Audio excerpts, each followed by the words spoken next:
Spanish is the second most widely used language on the internet. It's the third by number of native speakers in the world, with 550 million of them. And it's spoken in 21 countries. So there are many, many reasons to learn this beautiful language. I'm sure you have your own reasons. And today, that's what we are going to talk about. Hola amigos, bienvenidos a KeySpanish. Soy Alejandro, and welcome to the Spanish course for beginners, the second lesson of the Unit 1. In the first lesson, we covered both vocabulary and gender rules around nationalities and professions. And today, as mentioned, we are going to learn how to express or give reasons in Spanish. Remember that the end goal, the final project of this unit is to create your own study plan and introduce yourself to another language student. Again, if you haven't watched the introduction of this course where we explain the methodology, make sure to do that. And we are going to learn to give reasons because when you introduce yourself to another language student in the school, as well as giving some personal information, it's cool if you can also say why you are learning Spanish. It's a relevant conversation topic.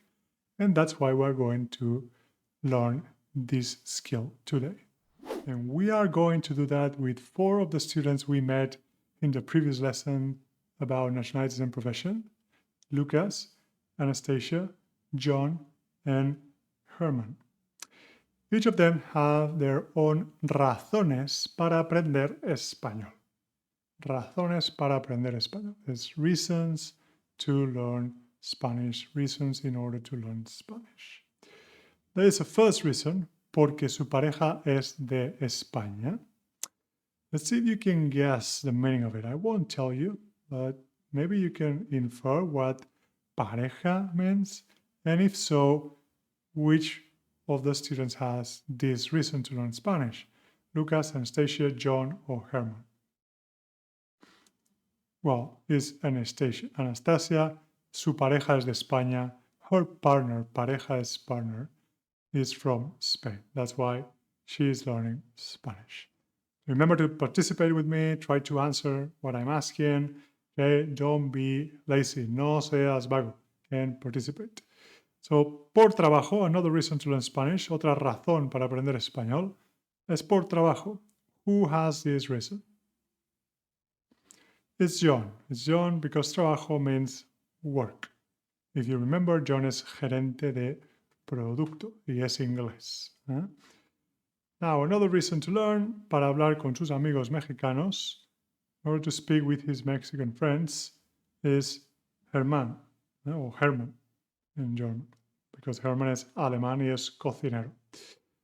And lastly, obviously, is Lucas, porque quiere viajar a Latinoamérica. What does viajar mean? Do you know? ¿Qué significa viajar? Well, it's to travel. So we have all of these reasons, porque su pareja es de España, por trabajo, para hablar con sus amigos mexicanos, porque quiere viajar a Latinoamérica. And this is a good example of the inductive approach that, again, we explain in the introduction of this course, where I ask you to first think if you can make some inferences, if you can maybe guess why do we use these different structures. You can see that we have porque, por, and para, 3 different words that we use to express reasons. Pause the video, you need to think about it. Why do you think we use porque in one case, por in the other, para in the third one? Okay, let's take a look. We're going to tackle the grammar in 2 ways for this particular scenario. I'm going to give you more of the grammatical reasons with more jargon that might be more confusing, and then I will tell you a translation. In my experience, the translations to your own language work better. It makes more sense if you're not familiar with some terminology.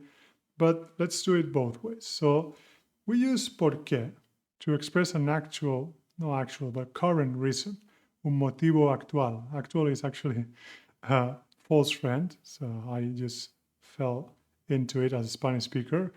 Actual is not actual reason, is current, okay? So the current reasons with porque plus a conjugated verb. That's a verb that you are giving it form to. Instead of being in the infinitive, like ser, to be, you conjugate it. You give it form to express that it's a particular person in a particular time. So, porque su pareja es de España. And also, we use por plus a noun. Noun is any concept or idea. So we use por trabajo. That's why we use porque su pareja es de España. We are conjugating a verb, so we use porque. And we use por when followed by a noun. Now we are talking about future plans. We can use either para and the infinitive, as we just mentioned. That's the root form of the verb. So para hablar con sus amigos mexicanos. Hablar means to speak. And it's in the infinitive form. It's not yo hablo, tú hablas. It's just hablar. So we use para. And lastly, we use porque plus quiero plus infinitive to express a future plan. So Lucas aprende español porque quiere viajar a Latinoamérica, because he wants to travel to Latin America. So current reasons, porque conjugated verb, por plus noun, future plans, para infinitive, porque quiero infinitive. Now, this might be confusing again, so let's take a look from a translation perspective. So if we say para when giving reasons, and again, this is specific to giving reasons. Para, por, especially para and por have other uses when talking in other contexts. But specifically to give reasons, para can be translated as in order to. Para hablar con sus amigos mexicanos, in order to speak with his Mexican friends. Porque can be thought of as because he wants to travel to Latin America. Porque quiere viajar a Latinoamérica. And por can be thought of as because of. Many people think of this for work, but that can be tricky because for can be also para and por. That's why I use because of, even if it's less natural in English. It's a more accurate translation, less confusing between por and para. Okay? Now, let's practice. If we want to say he learned Spanish in order to speak with his Mexican friends, what would be the translation in Spanish for this? Do you know? Para hablar con sus amigos mexicanos. In order to es para. She learns Spanish. Ella aprende español because her partner is from Spain. Do you remember how to say that? Aprende español porque su pareja es de España. One more. He learns Spanish because of work. That would be por trabajo. And as mentioned, a more natural way is for my work, in which case would be para mi trabajo. That's all the grammar for today, don't worry. But I think if you consider the translations and you just think about this por, noun, para, infinitive, porque, conjugated verb, it's not as difficult. I'm sure with a bit of practice, it will become more natural, these structures to give reasons in Spanish. And in order to help you make them more natural, I have a question for you to help you practice. As mentioned in the beginning of the video, there are many reasons to learn Spanish. We have seen several of them from students. And I want you to know what's your reason. ¿Por qué aprendes español? ¿Por qué aprendes español? Maybe you can give me 2 or 3 reasons, each of them using a different structure. One with por qué, one para, one por. That would be extra points, bonus, amazing. But even if you have just 1 or 2 and use the same structure, that's okay.